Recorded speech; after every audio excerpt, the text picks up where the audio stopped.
welcome to today's podcast, and I'm joined by a lovely guest. He is a business advisory professional. He runs a business and he helps business owners plan and strategize into the future. We're going to talk about a few things he does. I really love the 3-way forecast he does. So I'm really happy to have Phillip Khao joining us today. Welcome, Phillip. Thank you, Victor. I really appreciate you having me on the pod. Not a problem. I am glad you are here. So, Phillip, we have a jam-packed agenda, lots of questions for you to answer. I'm just going to be, I love listening. And yep.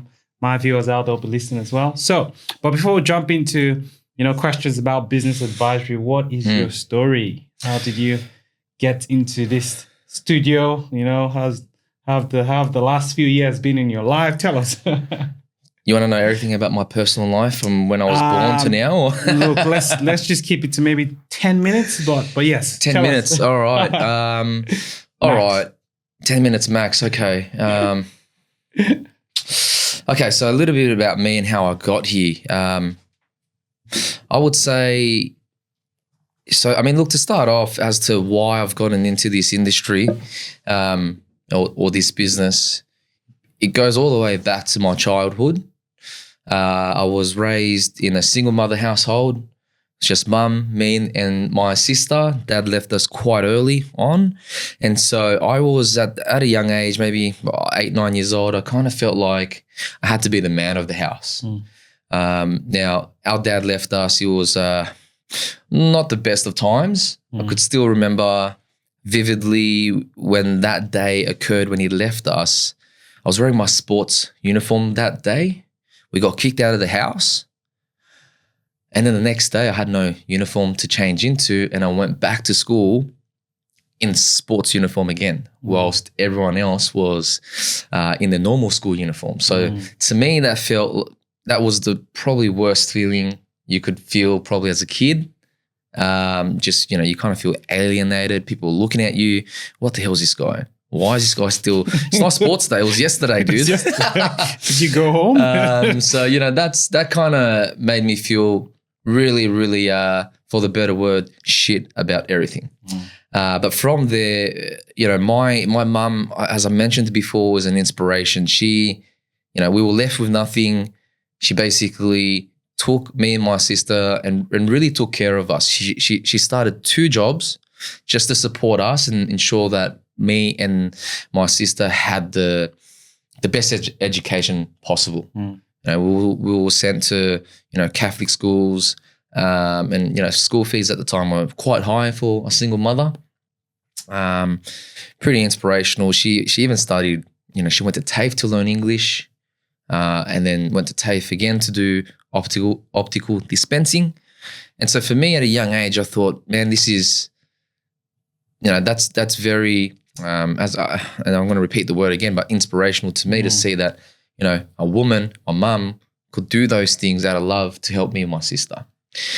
So me knowing that over the next few years as I enter high school, I thought about, I need to do something in my life that can contribute back to the family. And so when I hit high school, I started working at, what was the job? Toys R Us, if anyone remember Toys R Us, it's gone now. But I thought, yeah, sweet, I've got income, I can kind of support at least me, maybe not necessarily the family, because I think I was making like $12 an hour. And then I thought, okay, well, like most people at the age of 17, going into university, what the F do I do with my life? Didn't know what I wanted to do, but I kind of thought, let's try my hand at accounting, because during that time they had a lot of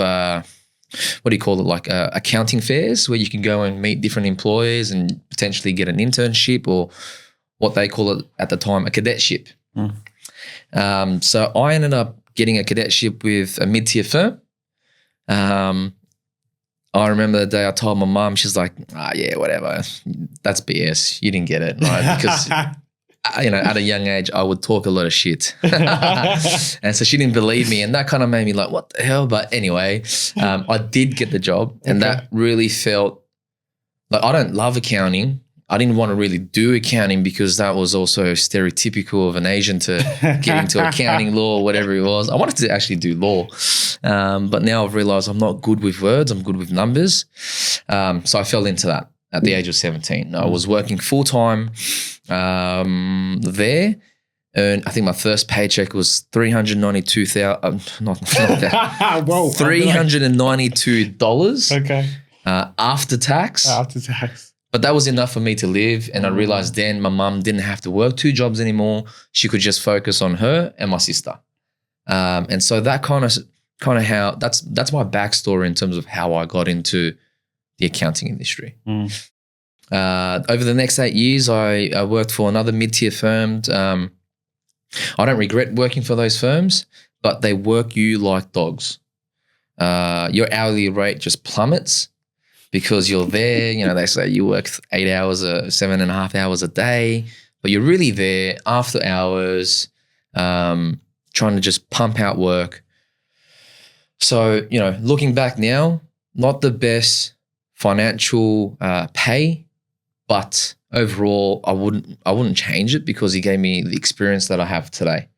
And in the accounting world, there's different types of accountants. I was doing business services, business advisory, and then that kind of made me feel I hate tax because I hate it. I think everyone shares that. Some love tax for some reason. Some will, they'll know the front to back of a master tax guide. They'll state legislation. They love that. They live and breathe it. But for me, nah, I'm not doing it.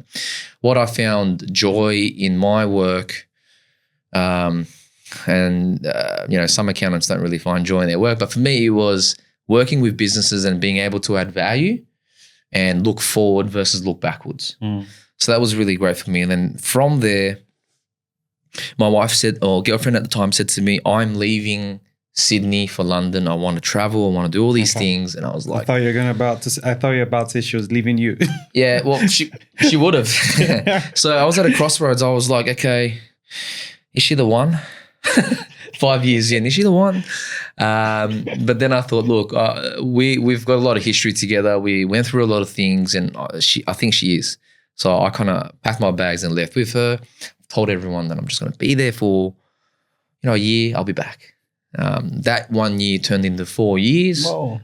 Best time of my life. Saw a lot of the world, a lot of nature, and I definitely don't regret it. Working there, I worked in commercial contract roles, and I was like, man, this is pretty good because I get paid pretty well, and I only work 9 to 5 and I can clock off. So that was great commercial experience. I was working as a financial controller there. So this is where most of my now CFO/business advisory experience comes from. On top of that, before I left for London in 2015, I thought I need to get into business. A lot of us will sit there and think about, I want to get in business, I want to do something, but that's where it stops because it's just a thought. And then you start thinking about, oh shit, I need to commit the time, I need to commit the money, I need to take all these risks, and then you don't do it. And that's where I was. But then I thought to myself, why not just open an accounting firm? I've been doing it the last 8 years, let's do it. So for any business owners out there looking, to start their own business, to try and build wealth, my story is I started part-time with Solve in London, doing a full-time job. You've got another full-time job managing the missus, half a full-time job going out partying, going on holidays. And then 2 hours a night, I'll be doing Solve accounting work. 2 hours a night. And then over the next 4 years, kind of built up some sort of ledger. And then in 2019, 4 years later, we decided we wanted to come back home to Sydney because this is the best place to be. It's home, and we wanted to start a family. Then I was at a crossroads when I got back. I was living with my mum out west in County Vale, Cabramatta, and I thought to myself, look, I'm earning about $40,000 a year now on my side business, Solve. And I can continue doing that and building that, or should I just go and get a 6-figure paying job in the city? That could be easy. I I thought about it, and I thought about the train ride to and from the city and there and back. That's 2 hours a day. Yeah. 10 hours a week. And I thought, F that, I'm not doing it. Okay. Right. I've got no mortgage. I'm living at home for my mum. Thank God you're not living in the city. You'd have done it. Yeah, maybe, but rent would have been quite high and I would have been able to survive, enough. right? So unless someone had like a free spot for me there. But that was kind of the mindset shift that I went through to say, F it, I'm gonna give this my all. First year, very, very tough. You don't know what to expect, but what I did know was that my wife wanted to move out of our family home in the next 6 to 12 months to find a place to live ourselves, to start a family. So at that point in time, knowing that, I knew I had to just go all in, back against the wall, and really start to grow this business. So year one, a lot of networking, a lot of planting seeds, beating my chest and screaming out loud saying, I'm doing this full time. Yeah. I'm an accountant. I'll do anything and everything. Yeah. I'll do a little bit of tax. I don't like it, but I'll do it. That's right. The first year, you kind of just have to do whatever, even if you don't like it, you got to do whatever it is to get food on the table. Right. And ever since then, it's been 5 years full time at it now. We're a team of, Solve itself. It's a practice of about 25 people. Myself, we've got about 10 team members. It's running itself smoothly. We're looking to hire a senior manager or managers for me to then take the next step of doing nothing. Not necessarily doing nothing, but more focus on the overall business development, sales, marketing, and all those things. And before we go on to the next piece, 15 years ago when I was working in an accounting firm, and you may have seen this in your corporate life as well, you're a junior, you're doing mail, you're doing photocopying, you're doing all the, not the glamorous work as an accountant, right? But every day you see your partner, the boss, walking in and out, coming back from lunches, not doing any work, ticking a few things for approval, and then the day's done while we're still grinding away. So I always said to myself, I want to do that. I want to be there. And I feel like maybe in a year or two, I can do that where I'm just having lunch, enjoying myself, but strategically, because you're obviously having lunch with people that you can do business with. Correct. To build those relationships, and that's how you really grow your business. So that's my, hopefully I didn't go over 10 minutes, but that's my backstory. It's fine. It's all good. Yeah, it's an amazing backstory. I think you've mentioned a few key things there, and I see a little bit of myself in you as well, because lots of my inspiration came from my mom. So she was definitely a business person, and I could just see how hard she worked, and that kind of motivated me. So I can obviously, that's part of your story as well. And then, and you've mentioned a few key things. I think many people think about business as, okay, you started and everything's just flowing nice and easy. It's like, no, you need to put in the work. You need to take a pay cut, as you said, massive earn 40 versus $100,000. Do that for a few years and build on things. Then you can, enjoy it. So yeah, that's right. A lot of people now, when you speak to them and you've been running your business for some years, they'll say to you, yeah, that's easy. That sounds easy. Like, that looks good. I could do it. You could, but you got to understand the first year and the second year, you're going through a lot of things that include self-doubt, because there are times where you're just sitting on your thumb, sitting in your ass, and you're going, when is work coming in? Am I doing enough? Is work coming in? Can I do this? But then there are days where there's a lot of work coming in, so there's a lot of ebbs and flows. But my tip is, if you are running a business, you've got to understand that there's a commitment, not just financial, but a time commitment involved. And you want to make sure year on year it's getting easier. Because if it's not getting easier, that is, you're not building on your business but working in it, then you're just really creating more of a job for yourself, and you're better off just working a full-time job. Because ultimately, the reason why we get into business is to achieve wealth, so that we can spend more time with our families and improve our quality of life. So if you're not building your business to become an actual business where it runs without you, then you should reconsider. Yeah. Because those type of business owners that don't do that the buck stops at you. If you go down, business goes down. I remember once we're driving from I can't remember where we're driving from, but then we're talking about this as well. How there's a difference between the practice, the business, and the company. Okay, so if you're a practice or a company, it's you are the face, you're the brand, and if anything happens to you, there's nothing to actually fall back on, and it doesn't run by itself. So I think when people are going into business as well, you need to understand where you want to end up. Start with the end in mind. So start with the end in mind and make sure you're putting those things in place. And, really important as well to, like, another advice and tip that's probably related to the both of us is when you are getting into business and you're starting, you're usually on your own, right? And what you want to make sure is that there is income if you go down for whatever reason, knock on wood, right? And what I mean by that is in the first couple of years, you probably need insurances like income protection, life insurance, all those things in place in the first few years as you continue to build your business to a point where you don't need those insurances. Because in the first 2 years, if you go down with a broken leg or your wife is really, really sick and you got to tend to it, well, the business is not growing. True. And you've got no income coming through. Yeah. So you need that, safety net to know that if anything was to happen, you're covered from an income perspective. True. Very, very important. Yeah, I think, and I always preach this with clients because when you're starting off as a business, from day one, you've already created value, but you cannot take that value out. But if you stop, all that value goes away. So the way to take that value out, if something happens, is by using insurance and protections until you're self-insured. Yeah. I mean, look, insurances have a bad name out there, right? No one likes to pay insurance. Premiums always go up and I'm getting ripped off. But, for my advice is you do need some sort of business insurance there to sort of protect yourself over the first few years. But once you're stable, get rid of it. Yeah, 100%. Once you're self-insured, you don't need it. That's right.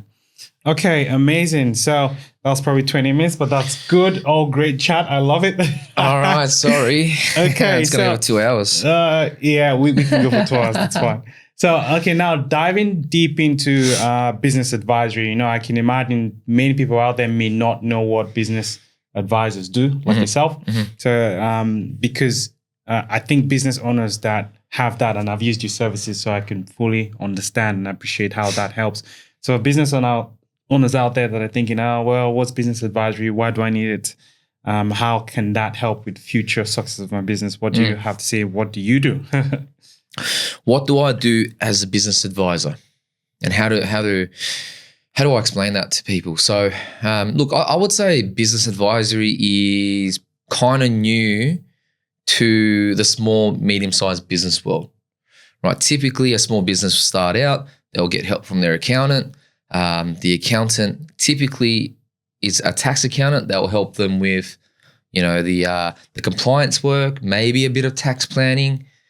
But there's no real value add in terms of running and growing the business and taking it to the next step, right? And so in our industry, we're seeing the CA, for example, a regulatory body, membership body, they're pushing more education and training courses to tax accountants to make sure that they can make that switch over or at least gain those skills to be more proactive and become more of an advisor to their business. Or to their business clients. Because, with AI coming on board, it's going to take out a lot of that compliance, or it's going to automate a lot of that compliance work. We've already seen it with, your MyGov ID, where a lot of individuals can lodge their tax returns themselves. Yeah. There are some clients who think they know better than us and they'll just do it. But when the ATO comes knocking on the door, they come running back, right? Yeah. But so there's definitely a growth in that space over the last few years. There's definitely more tax accountants or accountants becoming business advisors. Yeah.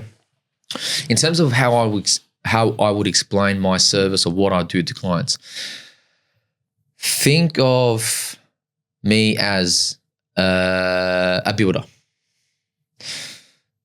And like a builder, they're going to come in and help that client build their dream home. The client knows what they want to build, but they can't build it because they don't have the skill set, right? They don't have the builder knowledge. They don't understand how to put a slab on, the walls up, the roof on, the electrical work that goes in, the plumbing. That's what I am, a business advisor, but for businesses. So I'm a builder for businesses. And so a lot of business owners will get into business, the small ones anyway. They operationally understand how it should work. They know their product or their service. They're great at delivering it. But what stops them is, or from the growth is, understanding how to actually run and grow the business, what systems you need to put in place, what procedures you need to have there. Knowing a lot of business owners will go in and run their business. They go on gut feel. Oh, yeah, we're going all right. The bank account looks okay. My accountant said that we're profiting, but for some reason I've got no cash. So they may understand the basics, but they need someone like a business advisor to really, what's the word I'm looking for? Really confirm their gut feel with the numbers. It's important for them to understand the numbers so that they know that, hey, this is how I think I've performed, and the numbers back it up. Correct. Because, men lie, women lie, numbers don't. Right? So when you look at the numbers and you're like, oh, shit, I actually didn't do too well. Yeah. Or I did do well, but there's no cash at the bank because I've reinvested it back into the business, whether that was buying stock, buying new assets for the business, whatever it may be. So to answer your question, that's how I would help, or how business advisors would help clients. Yeah. Thanks for sharing that. And obviously, I've used the services, so I know. And even though I like numbers, that I know numbers, it's still good sitting across the room from somewhere else and then us working out, okay, what are the amount, what are you charging your clients? How does that flow through into a certain amount of clients you want based on where you want to get to? And I know numbers, but it was very helpful sitting down with you. So, and I can imagine many business owners, because we work in finance, so I think numbers come natural to us. Yeah, that's right. But many business owners who don't work in finance or don't have the time to actually come back and look at the numbers, it's a great value, or you add that, amazing help to them. Going back to always trying to outsource what a skill that you're not good at. Yeah. So you can get to where you want to go to. I think that's powerful. That's right. If you decide to cheap out and try and do it yourself, you end up wasting a lot of time. And what doesn't show up on the profit and loss statement is the time that you spent. And if your hourly rate is, $300-$400 an hour, well, if you spent 2 days on that, that's a few $1,000s that you could have just spent on me or someone else to really help you have a deeper understanding of your numbers. To your point, the example I mentioned earlier of how I help clients, that's really more for your small business owners that are starting out. They're turning over either $0 to $500,000. Where I really love to help clients is when they're a bit more stable in their business. And when I say stable, they've got stable income. They know where money is coming from. They've got income that's coming in, revenue streams that are coming in over the next 12 months. They know what their business looks like from a revenue standpoint. So where a business advisor can help with that is to really get a deeper understanding of that revenue, right? And what I mean by that is a lot of business owners know how to make their money, but they really need to know the revenue model. How are you making money? Where is the money coming from? And then from that, what are the costs associated, direct costs associated with each revenue stream? And then you can decide, taking a step back, that revenue stream is not actually that profitable. Why am I spending too much time trying to grow that side of revenue when I should be focused on this side, because that's going to give me more margins so I can work more efficiently. And from that exercise, usually with my clients, when we talk about their revenue model, we can then think about other strategies to create more revenue or create new revenue streams. Yeah, that's amazing. That's good. So you mentioned a turnover there of about 0 to 5, and as you said, usually businesses around that is still building. So is there ideal businesses that you work with? Is there an income range for them as well, or revenue range that the business should be turning over that you can go in and say, okay, yep, You show when you go and you can look at what you're doing and say, okay, if that's working, tweak that a bit. That's a division or that's a income stream you shouldn't be focusing on because it has a smaller net profit margin. What does that business and income revenue range look like? Look, I don't like to discriminate, but I would say usually it's businesses that are generally turning over $1 million or more. Or if you're not turning over $1 million more and you're turning over $500,000, for example, but you've got stable income. And the reason why I say that is if you don't, the way I help clients is to forecast their future. We look into the future to understand what it looks like so that they can make strategic decisions within their business, whether that's to invest in more people, buy new assets, buy a car, pay a bonus, invest in a lease for a warehouse, for example, all those things that you want to do. If you don't have stable income, we can't forecast. What we can do is budget. And that effectively is a target, not a forecast. A forecast is based on facts, based on things you already know that are about to occur. A targeted budget is a guess. A guess, we can do budgets for smaller businesses that don't have stable income, but guess what? If we budget, $500,000 for the year, and in small businesses, in the first 2 years, things change every day and you don't hit that budget the first 2 months, my value, my service that I've just provided in that budget and that target goes in the bin. What's the point? So I don't mind helping clients that are sort of growing to set budgets so they can go, okay, that's kind of my target. That's what I need to do. How do I get that? I need to invest in more marketing. I need to do more networking. I need to meet more new people to try and get that number. But as you know, with marketing, networking, it takes time. Yeah. You can't say I'm going to make 30 grand next month by just starting all the marketing and networking now. No, you plant the seeds now, and maybe in year 2, all of it, the return will start to come in. So for those smaller businesses, it's really just budgets and targets. For businesses turning over $1 million, generally they know where the income is coming from. They've got signed contracts, for example. They have a recurring customer that continually orders from them every month at a certain level. At that point, that's where I find I can deliver a lot of great value to that business, because usually that business of that size or that turnover size, a lot of their businesses are the operations are a bit more established. And now they talk about, okay, I want to expand horizontally and buy, this business because it's going to work well, complementary with my current business, or I need 5 new staff members. I need to buy 5 new cars. All those things we can actually then factor into a 3-way forecast. Okay.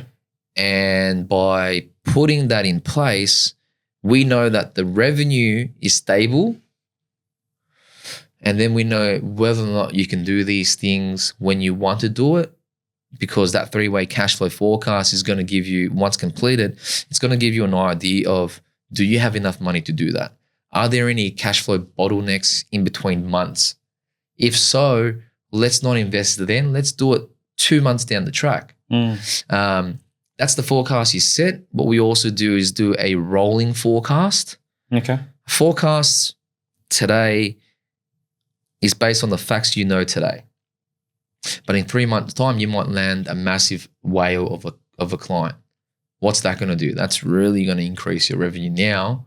And all those things you wanted to do in December, we can now push forward to October because we've got that revenue stream now.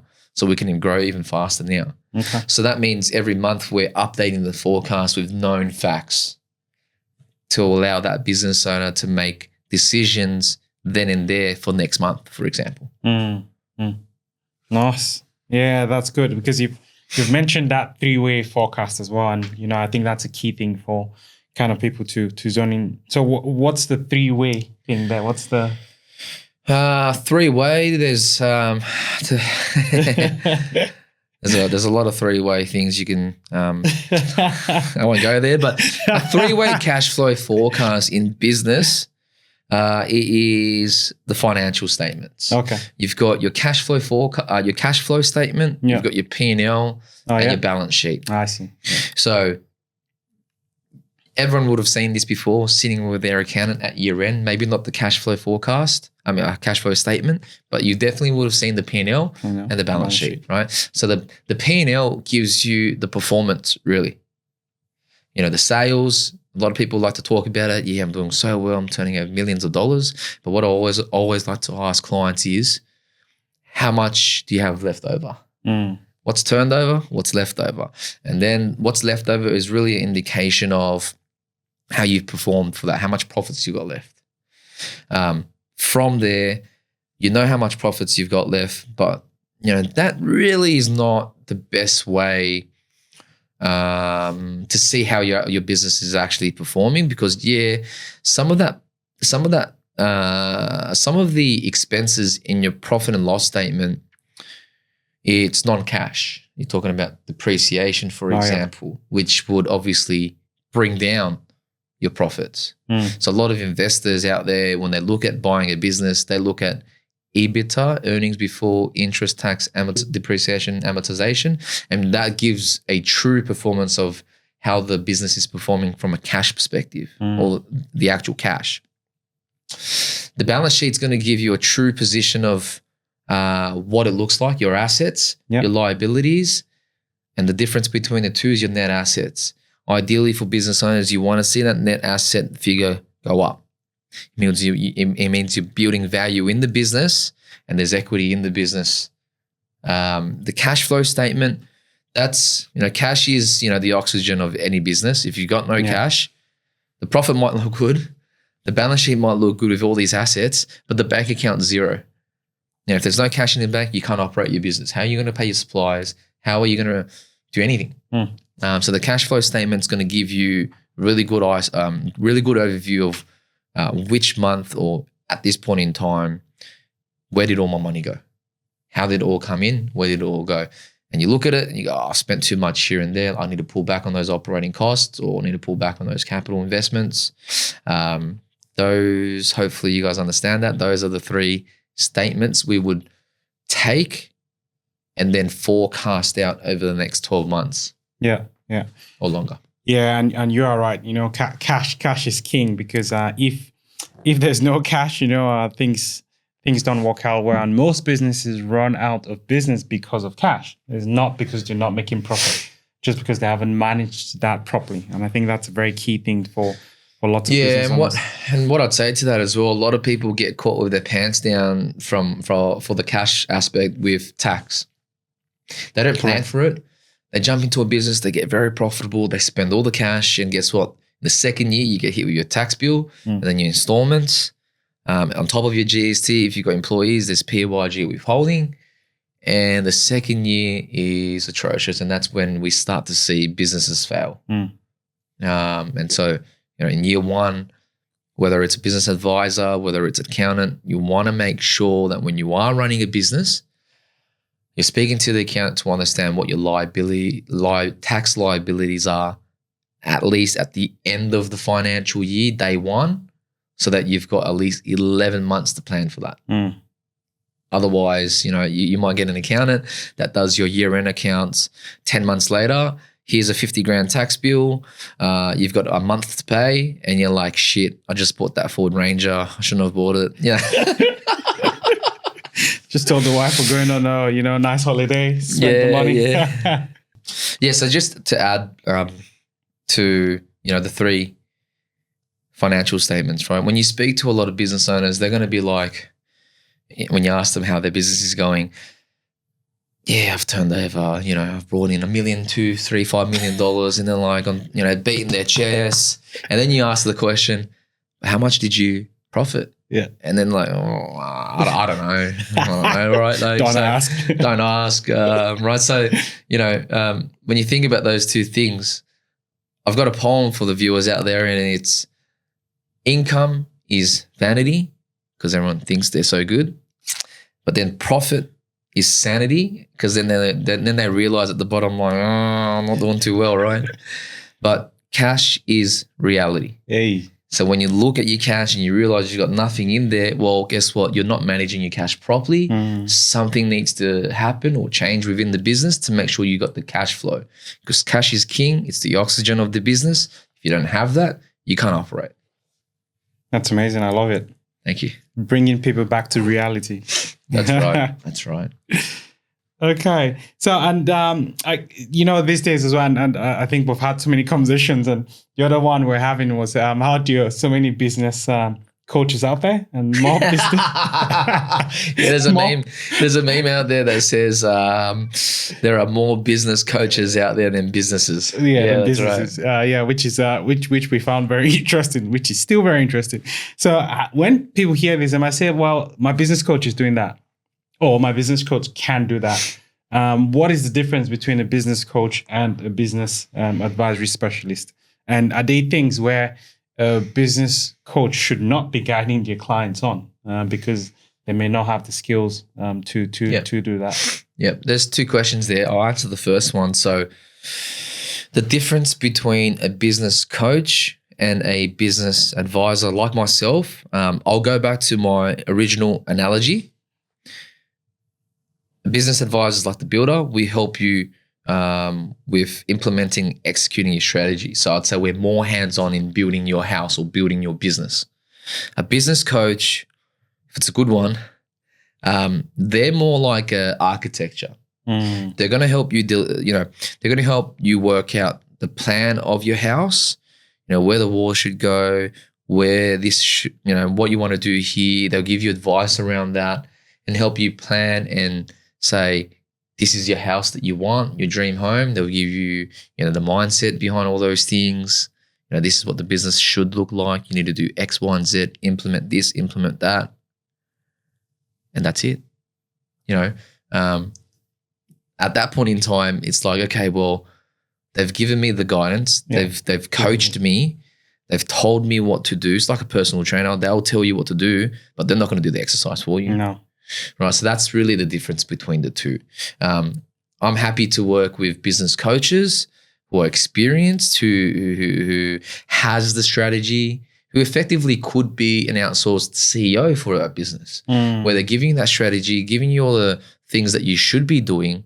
But a lot of the business owners don't have that skill set. They don't have the time. And that's where I can come in and help them implement and execute all those things. Yeah. So that's the two differences I would say. Business coaches, great experience, hands off. They can guide and coach you, give you the mindset. For myself, we can do some of that, but we're really about, doing it with you. Yeah. Or doing it for implementation. you. Yeah. Correct. Yeah, exactly. Correct. So things like that, we have focused as well. The business coach cannot really go into the business's P&L, balance sheet, and cash flow, and actually drill down like you do, and then you'd help them implement as well, which is yeah, good. That's right. I mean, they'll look at it and they'll understand it, but they're not gonna dive in deeper to it, right? Yeah. Okay, so moving on to the next question, I think stories play a good role in people really understanding, how you can help. So is there a success story you have of how you've helped a client, with business advisory and how that significantly impacted the client's business? There's a lot of stories. Look, sometimes we want the spicy stories as to how some businesses when they come to see and what it looks like. But look, we want to really understand how you've helped. So yeah, okay. Can I give you two stories? Oh, please give us. So recently we had. So this business is in the NDIS space. They turn over $7-8 million. Not too profitable. The director themselves,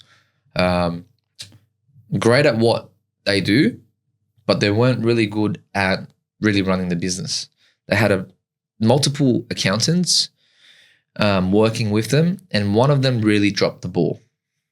And they dropped the ball. The way they dropped the ball was they didn't realize that company had, or that business had to be enrolled in payroll tax and pay payroll tax. Because this business here has about 135 staff members. There's about probably $4 or $5 million in labor costs. It's a lot of payroll tax for that. Yeah. On top of that, the client likes to, travel quite a lot and spend the money and do all those things. So, they end up getting in trouble with the ATO. And so they went into voluntary administration. They've come out of voluntary administration now, and then now they've they've engaged me to help really become a CFO of that business to guide them in the right direction. And so we've been working for them for about maybe 3 or 4 months now. Since that time, we've realized there's quite a lot of issues internally.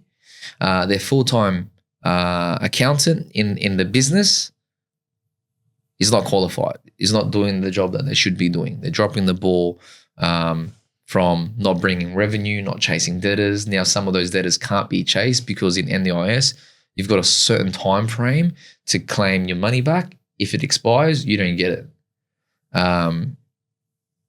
Payroll, she's stuffing that up as well. There's a lot of things within the business financially that is not being managed. There's no financial control. And so speaking and working with him, he's now, we've had some hard conversations, and I said, this accountant needs to go.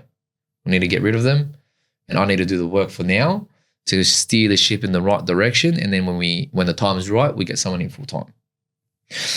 So it's been about 3 or 4 months that has occurred.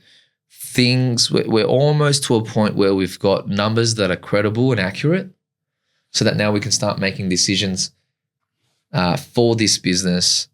And a lot of these, like the business owner has a lot of ideas, a lot of plans, but you kind of always need to bring them back a little bit and go, hey, before we can run, we've got to walk. We've got to do this methodically before we can do those things. Because I don't want to make decisions based on a whim, based on your gut feel. Your business is quite large. We want to see what this all looks like now before we make those investments. So that's, I would say, a semi-success story, because we're not, it's probably another good 6 months or so before we get them to the spot where we need to get them. But at least they're in the right direction. They're still making their VA payments to the administrator. Yeah. And they're almost out of the dark. That's a good story. Just relating it to your poem, you're bringing lots of sanity to, what's just going on as business owners and as the business. Ensuring that you're not just running off and doing all these ideas without making sure the business is financially controlled. So that's right. I mean, speaking to him, he was like, "Oh yeah, we turn over like $7-8 million." I'm like, okay, cool.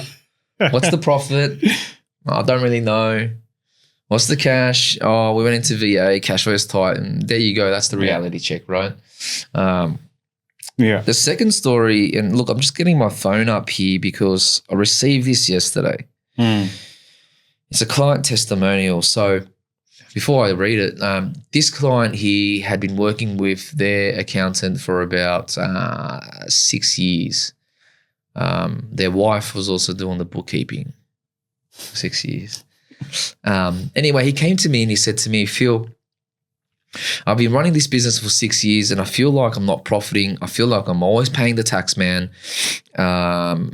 Should I even continue like this? I'm working hard and I see nothing. There's nothing left for me to, there's no surplus, there's no savings. How can I build wealth? I'm working my ass off." And so I said to him, all right, well, let's understand, because he asked me to look at the numbers first to see how I can help. I looked at the numbers and I said, this is a dog's breakfast. It looks like shit. Does not make sense. Who's your bookkeeper? Who's your accountant? Oh, my wife is my bookkeeper. Okay, that's probably part of the problem. The other accountant is his friend who was telling him, oh, you got to sell all your assets. Like this business is not going well. So I don't think he was getting the right advice. Right. And also he wasn't getting a qualified bookkeeper or an accountant to actually do his numbers, which is so important for businesses turning over $1 million. It's turning over $1 million, right? It's good. You're a sizable operation. And I said to him, you got two options. We draw a line in the sand and we try and clean up this year and then we can move forward. Or if you feel like you've been paying too much tax and you don't think the numbers are right, we can do a full historical audit all the way through from the start of time. He elected for the latter option. We did that. We worked out that he was overpaying GST by 50 grand over that period of time. The tax was more or less okay, but the 50 grand was a big saving for him that we were able to claw back. So that was good. And then since then, he's engaged us to in management reporting for his business. And that's really important because he was always operating on a whim. As I said to you, the last 6 years, I think I'm going well. Turnover's coming in, but I've got no money. What the hell am I doing? Yeah. And he's been operating that since. But because he works in the franchise, he was coming up for renewal. He really wanted to know now, if I'm committing to the next 6 years, what can I do? So we sat there. I explained the business to him. I explained the benchmarks he should be hitting, why he's not doing these things. Some other franchisees, the better ones, are doing a lot better than you because they're doing these things. You need to focus on X, Y, and Z now to ensure you can achieve those results because you're turning over $1 million, which is pretty good, but everything else below the line, you're doing it wrong. Your gross profit margin is so bad. And that really means that he's selling and discounting quite a lot, or he's not buying well and taking advantage of the franchisor's programs where they provide a lot of discounts, or he's just got a lot of dead stock that's not turning. Yeah. So fire sale it, return it, get money back into the business. So those are some of the little strategies we've helped him with, and he just messaged me last night, 4:30. You're amazing, man. Yeah, when you're free, because I know every other franchisee is doing the same thing now. So yeah, thanks heaps, man. You have done a lot. You have done a shitload for me this year, and just letting you know, it has not gone unnoticed. So thank you, and hopefully things work out. And then I want to spend time with you and learn more on the numbers, more on the business side and the number things. So it doesn't make sense there, but if that is okay, obviously not now because of the end of the year coming to an end. So look, I got that message and I thought, that's amazing. Like I love the client appreciation. Yeah. Knowing and validating the work that I do is making impact to him personally. So yeah, that made my heart feel good. So I was like, yeah, all right, so big win, let's go out. No, I think it's definitely good. So it's amazing getting those messages from clients and just showing that you are helping and they can see that as well. I think it's very, very good. So those are amazing stories. Thanks for sharing all those. I think people listening to this out there, they might then be thinking, okay, well, I want to work with a business advisor. I feel the same way where I'm turning over $1-2 million. And sanity is kicking in where it's like, okay, I'm not keeping too much. And then reality is like, oh. Yeah, shit, where's all my cash, man? So what is the first step you would recommend as to them getting to work with you? The first step would obviously to contact me. There we go. So contact me. My email is Phillip with 1L at solveaccounting.com.au. Reach out. We can have an initial meeting as to understand the issues that you're facing, why you need me, and more importantly, why aren't you using your current accountant or advisor? Because I don't want to take someone across if the other accountant can do it as well, but they just never ask the question. Correct. So go and ask the question because they know you better than I do.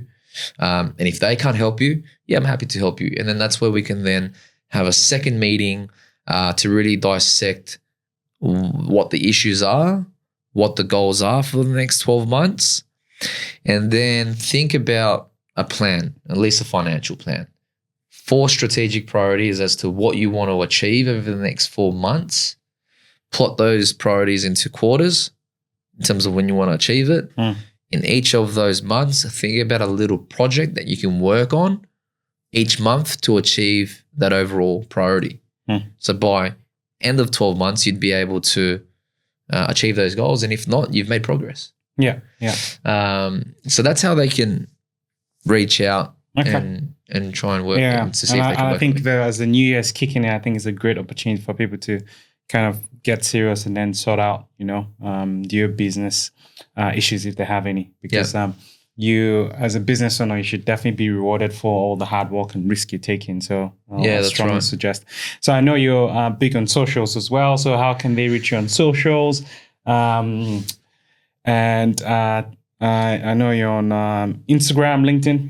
So what I'm are your on all contact platforms. details? I'm trying to be a celebrity influencer, whatever There we it is. go, done. No, I'm not. I just want to get it out there. My knowledge and advice to help others. I think I'm at a point where I can do that and give back to others. So I am doing 2 podcasts. One is Solve to Evolve. You can Google that. Not Google that. You check it out on YouTube. Spotify as well. Spotify, in all platforms where you listen to your podcast. That's what people like to say. So sounds cool. Instagram, obviously, Facebook. So do a search, Solve, the number 2, Evolve. And that's really more technical advice around business, tax, self-managed super funds, because I do it with the other 2 partners in Solve Accounting. But I have a second podcast that I do. It's called the All Business Baby Podcast. My All Business Baby. My motivation and inspiration as to why I wanted to do that was, as I said to you earlier in this podcast, a lot of us sit there, have a thought about getting into business. It goes away. Another day it comes in, you think about it, it goes away, it comes in, it goes away, right? So when you think about it and you've constantly thought about it, it's your subconscious telling you to fucking do it. Take action, have a crack. For anyone listening, if you're an employee and you've been thinking about it, do it. Plan first. Yeah. If you've got families, kids, speak to your partner. Let them know that you want to do this. You want to take this seriously. You want to, how can the family support me starting this business? Is it going to be 6 months of financial support where there's no income and we can do that? If so, that means you've got 6 months to absolutely smash it. And you'll surprise yourself. You'll be really hungry, back against the wall, knowing that in 6 months' time, if I don't make this work, I'm going back to a full-time job. And ultimately, going back to your full-time job, earning your 6 figures is not that bad. That's your floor. But your ceiling, you're not, getting to business, the ceiling, I believe business is the quickest way to achieve financial stability. Yeah, 100%. Financial freedom is a state of mind, a stability, and that flexibility to do things. That's it. So that's my way of giving back. It's the quickest legal way. Legal way. Oh, yeah, that's right. And I would love to donate to charities and causes, but ultimately I don't see where that money is going and how that's impacting lives. So I feel like investing my own money into this podcast, sharing my experience, as well as people like yourself, everyday Aussies who are trying to get out there, grow their business. That is me giving back to the community, because I know there's a lot of people, just sitting there thinking about it. If they can hear a story like yourself or anyone else who, this person, was from another country, they migrated here, now they got their own business. Or this person's a single mum and she's able to do and run a business. And if you're in that situation, why can't you do it? So. Yeah. Thanks a lot, Phil, for your wise words and sharing all that knowledge with us. I always think about you as a smooth business operator, and obviously it shows because you're a business advisor, so you kind of know exactly what to be doing. Yeah, I'm not a smooth criminal. I'm a smooth business advisor. Yeah. So thanks for joining us. It's been amazing. So please, for viewers out there, reach out to Phil, your business advisor. He would definitely get your business. He would definitely give you business that 3-way focus, so you can actually focus on ways to be successful in business. Thanks for tuning into the podcast today. So we will have other guests like Phil, and tune in for more educational content. And subscribe. Hit the like button.